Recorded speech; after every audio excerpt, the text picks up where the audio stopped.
Hello YouTube, welcome back to my channel, and in this video I'll be giving you my in-depth analysis on OxygenOS 3.2.6 on the OnePlus 3. Now this update came quite a few weeks ago and this video should have been out last week, but unfortunately guys I've been busy, so I do apologize. Also I'll be covering the 3.2.4 update as well, which came before this one, and it was a minor update. That's why I didn't do any video on it, and there were many very minor and few changes in it, so that's why I thought I'll skip it and I would rather cover it with the newer update instead. So without any further ado, let's quickly get started. Okay, so let's go through the change logs. Like I said, 3.2.6 along with 3.2.4, and as you guys know, I always take screenshots to show you guys what the changes are like, and we will discuss every single change as we go along. So this update actually was there before 3.2.6, as you can see says .4 instead. So fix the auto reboot issue. Never had any reboot issues. I know a few people had that, but me personally with my OnePlus 3, I never had any auto reboot issue, so I will skip that for now. But if you had an issue, I'm sure this must have been fixed by now. Improved call quality. Call quality on the OnePlus 3 from day one, to be honest, has been superb. It's loud enough, and callers from other sides always told me that they could hear me very clearly. So incoming and outgoing, both calls are superb. And if there are any improvements, obviously that will improve experience for anybody who were having any issues with any particular network. But with my 3 UK network in the UK, I never had any call quality issues. Implemented various fixes and carried optimizations, same as before, and nothing major. Also, as you can see, the update size was 26 meg, and that's why I thought it's too minor an update. There's not much in it. That's why I quickly installed it and I left it, and I thought when the new update comes up, I would rather cover that instead. So this was all we had pretty much on OxygenOS 3.2.4. Then soon afterwards, a few weeks, we had 3.2.6. as you can see. Now this update had quite a few changes, and I'll be emphasizing more on this update instead in this video, like I said. Okay, so optimize voice call quality of some instant messaging applications. Now as we know that most of us don't make phone calls these days. Everybody's on voice over IP. People are using applications like Viber and WhatsApp.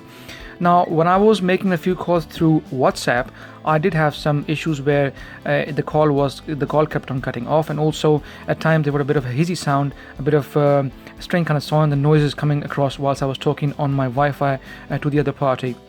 But I have seen there's been a bit of improvement. I often use WhatsApp and Viber a lot, and I make phone calls through voice over IP, and I can tell you that it has definitely improved. It's more clearer, it's more louder, and it's more stable as well.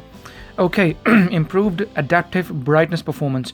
While I'm not an adaptive brightness guy, I normally keep my brightness switched off because I don't like adaptive brightness. So if you go into display, you will see these options: adaptive brightness, turn it on, and you will see it will generally behave better. I did try it for a few days here and there, but when you go out in the sun, or if you're in direct lamplight, like for instance this, it does go up straight away. As you can see, it's gone up straight away, and then it will lower down if it senses any low light. So the performance is definitely more accurate, a lot better than before. But like I said, I normally keep my brightness adaptive off because I don't like that. It drains more battery. If you keep it on adaptive brightness, it will keep on fluctuating the brightness, and that will put a bit more strain on the battery. That's why I normally leave my brightness as it is, and I normally keep it around 70 to 80% normally here. But because I'm shooting video right now, that's why I got it fully switched on, so you guys can at least see. Okay, so let's get back into the log again.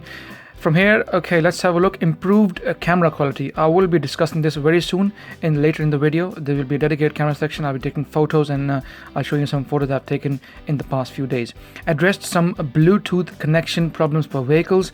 Well, I drive a Ford Fiesta, as you guys know, Ford Fiesta ST, and for the past few months I've been using this phone quite heavily with the car. In fact, I was taking pictures earlier to show you guys exactly what it is like. So looking at the first picture here, as you can see, that's where I took some pictures earlier.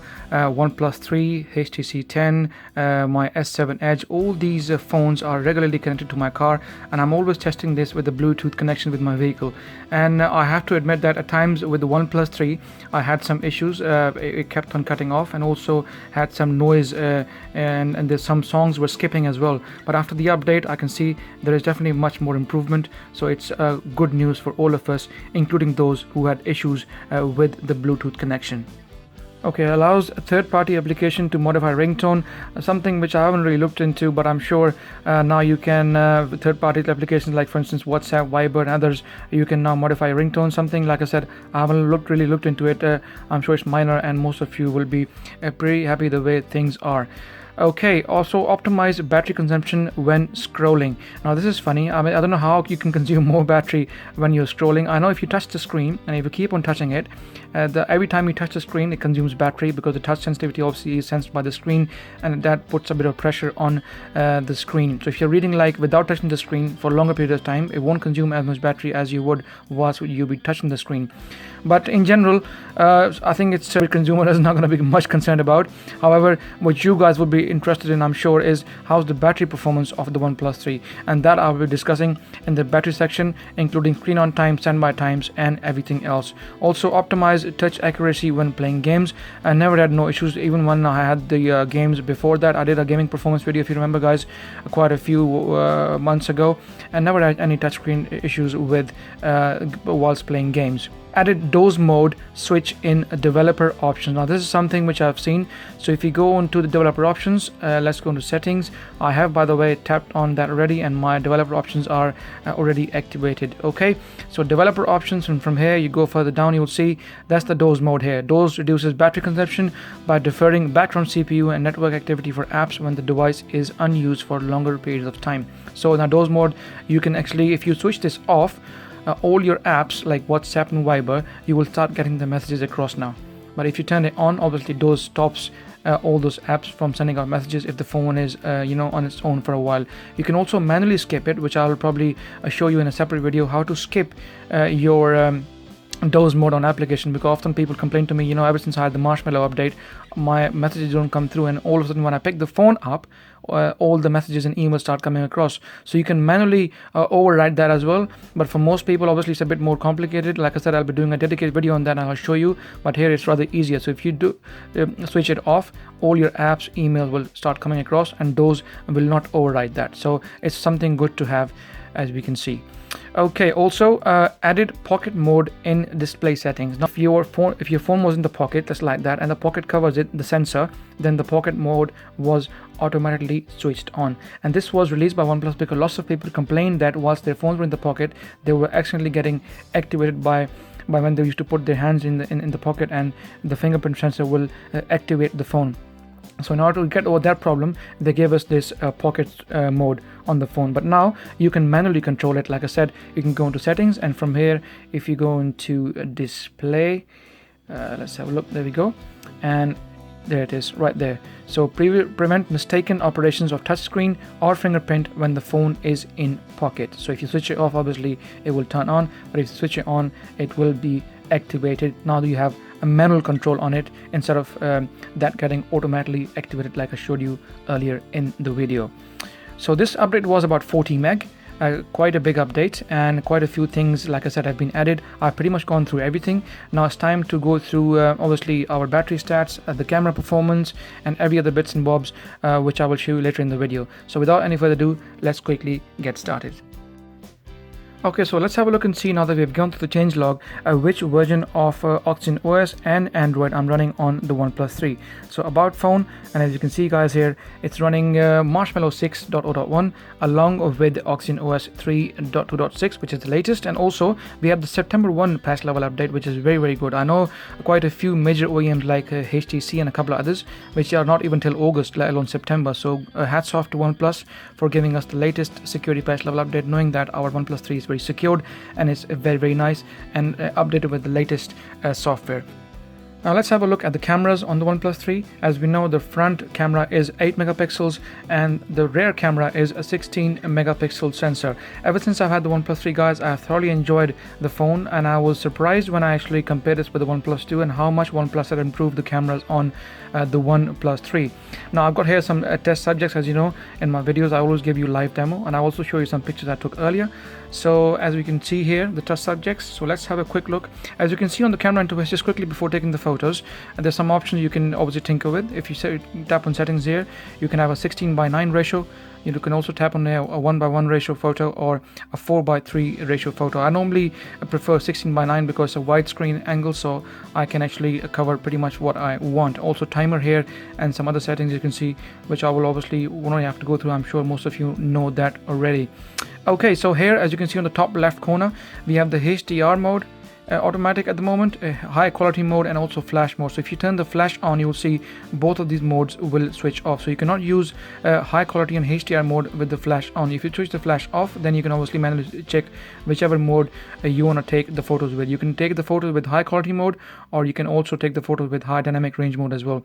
It all depends on the way you want to take it. So let's choose HQ mode first, which is the high quality mode, and let's take a photo of both the test subjects and see how this goes. So we got deep heat here on the right and right guard here on the left hand side.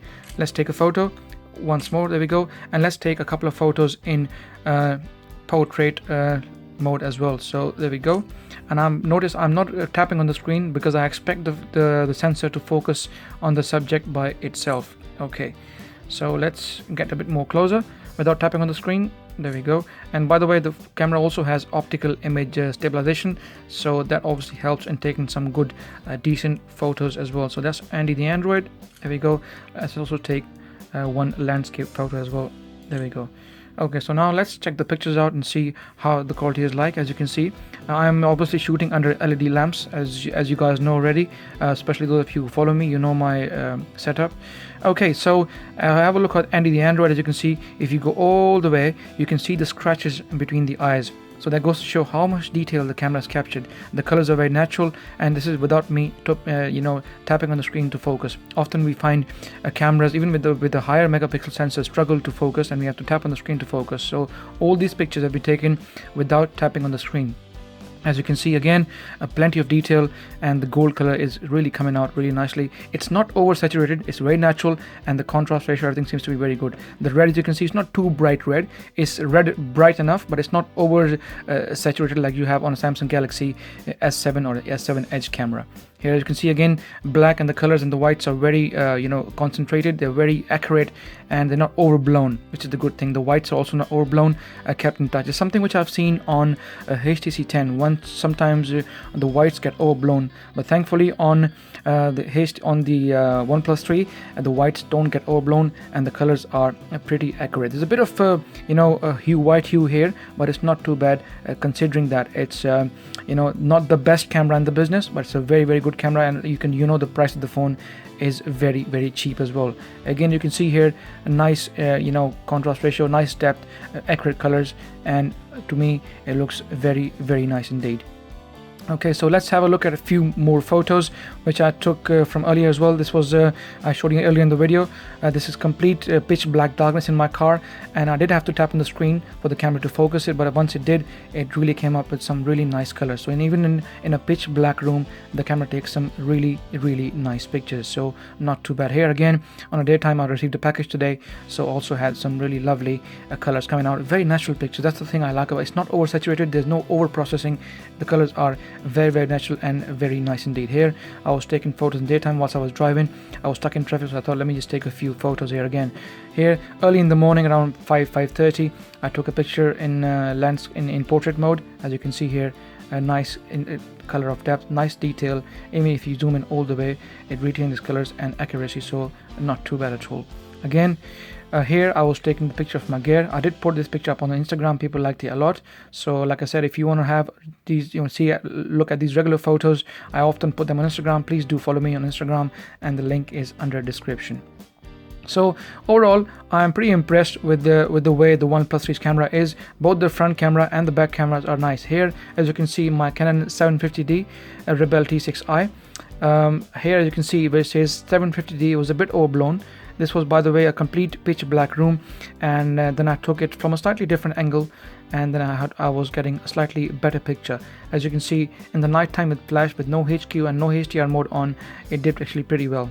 So from my side, the camera on the OnePlus 3 is decent enough, is good, and I'm sure it will not disappoint you. Also, I've recorded a vlog, guys, from the OnePlus 3 with the latest update 3.2.6. I will leave a link down below. Have a look at that vlog that's been recorded from the front camera at full HD 1080p. So please do check it out should you wish to check the quality of the camera, front camera on the OnePlus 3. Also, I got samples from the back camera as well. I haven't done the latest sample, but I'm sure at some point I will upload it on the video with the latest OxygenOS 3.2.6, and we'll see if there's an improvement as compared to the previous older videos that I uploaded on the channel. So from my side, camera wise, I think OnePlus 3 has done a good job, and it's a good phone. If camera and social needs is something you like, I'm sure you'll be very happy with the camera performance on the OnePlus 3. Okay, now let's talk about the battery performance on the OnePlus 3. Like I said, I've spent quite a few weeks with the OnePlus 3, so I had plenty of time to see what the battery life is like on this phone since the 3.2.6 update. So let's get into gallery. As you guys know, in my style, I always will show you plenty of screen on times, both on Wi-Fi and 4G, and also standby times if possible. So going down all the way to 3.2.6, there you go. As you can see here, this was the update when I last, and since then I've been taking quite a few screenshots on both Wi-Fi and 4G LTE. Okay, as you can see here, Wi-Fi down to 50%, and I was able to achieve after a heavy day of use, Wi-Fi only, 2 hours and 45 minutes of screen on time, and that was when the battery was down to 50%. My brightness all this time was around 60%, guys. That's normally keep my brightness 60 to 70% because this is an AMOLED screen and gets really bright.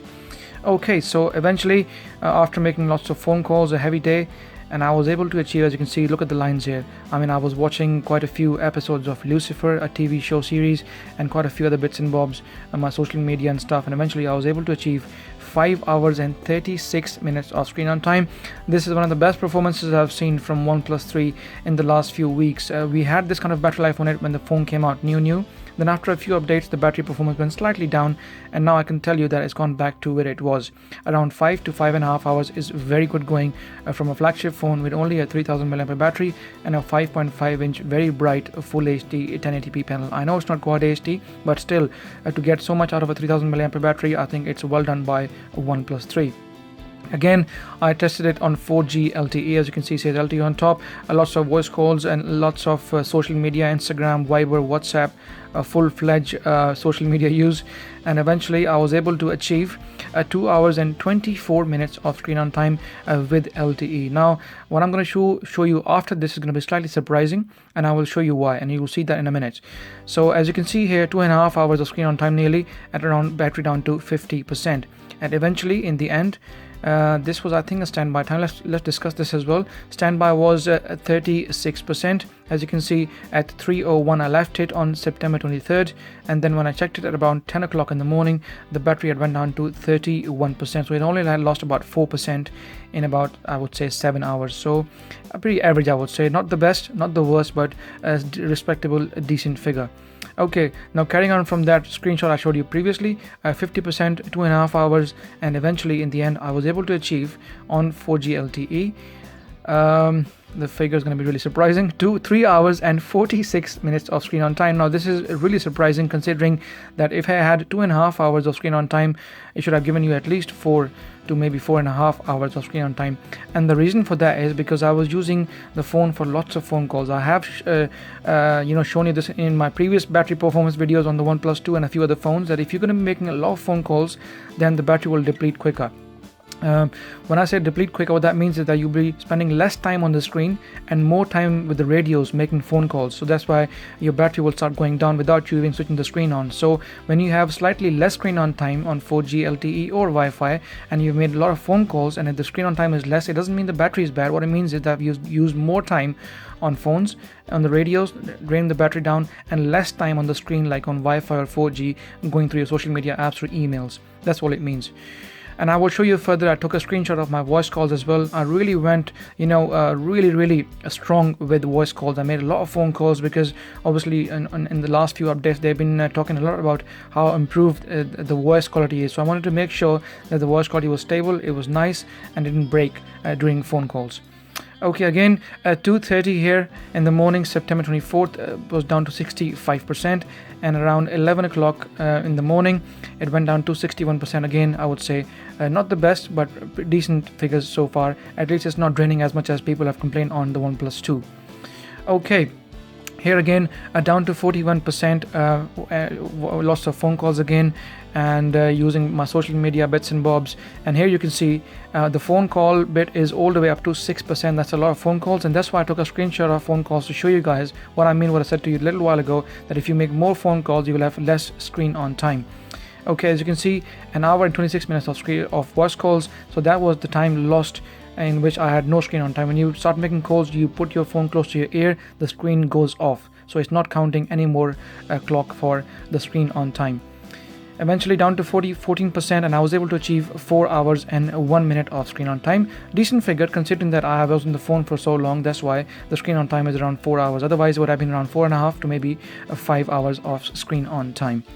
Again, voice calls 16%, very high once again, and I made nearly, I think, 3 to 4 hours of phone calls, and eventually I only got 2 hours and 43 minutes of screen on time. And if I wouldn't have made so many phone calls, I'm sure the screen on time must have gone easily past the 4 hour mark.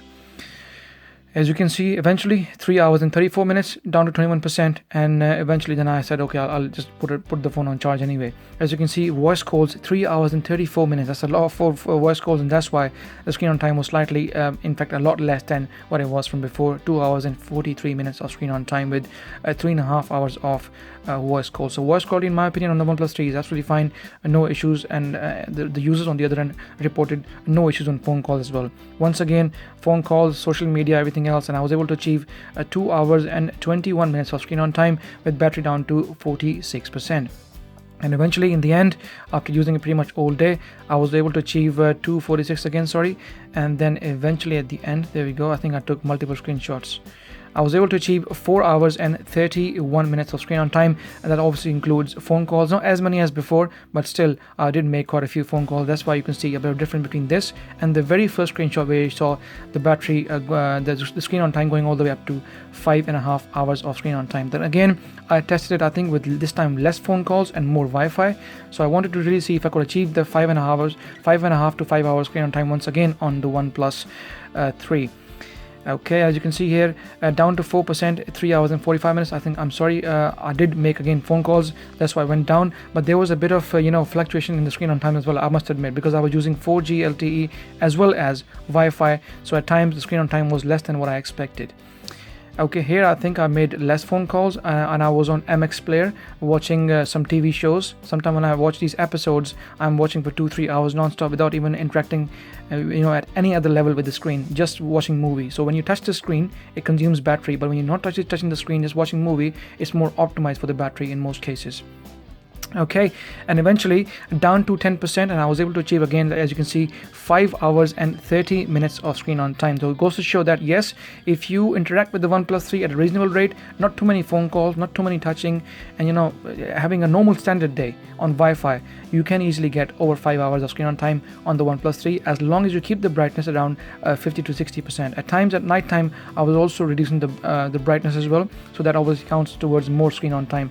Brightness, obviously less phone calls, and a few other things obviously matter if you're going to be gaming or buffering or watching live streaming video, then obviously that will drain the battery out even more. But I'm happy to report that even though you have seen the variation in this video, sometimes it's 3.5, sometimes it's 4, sometimes 4.5, sometimes 5.5. It all depends on the kind of usage that you have with the phone. On 4G LTE, obviously you're going to get less screen on time. On Wi-Fi, you will get more. If you're going to be making more phone calls, obviously the time will further go down and you will get less screen on time.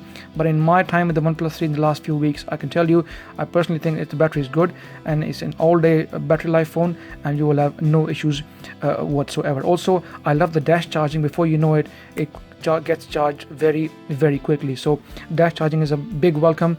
Unlike last time on the OnePlus 2, we had no fast charging. Lots of people complained, but I think with this time around, dash charging and a superb battery like this, I think battery life on OnePlus 3 will not be an issue anymore. Okay, let's talk about the fingerprint sensor.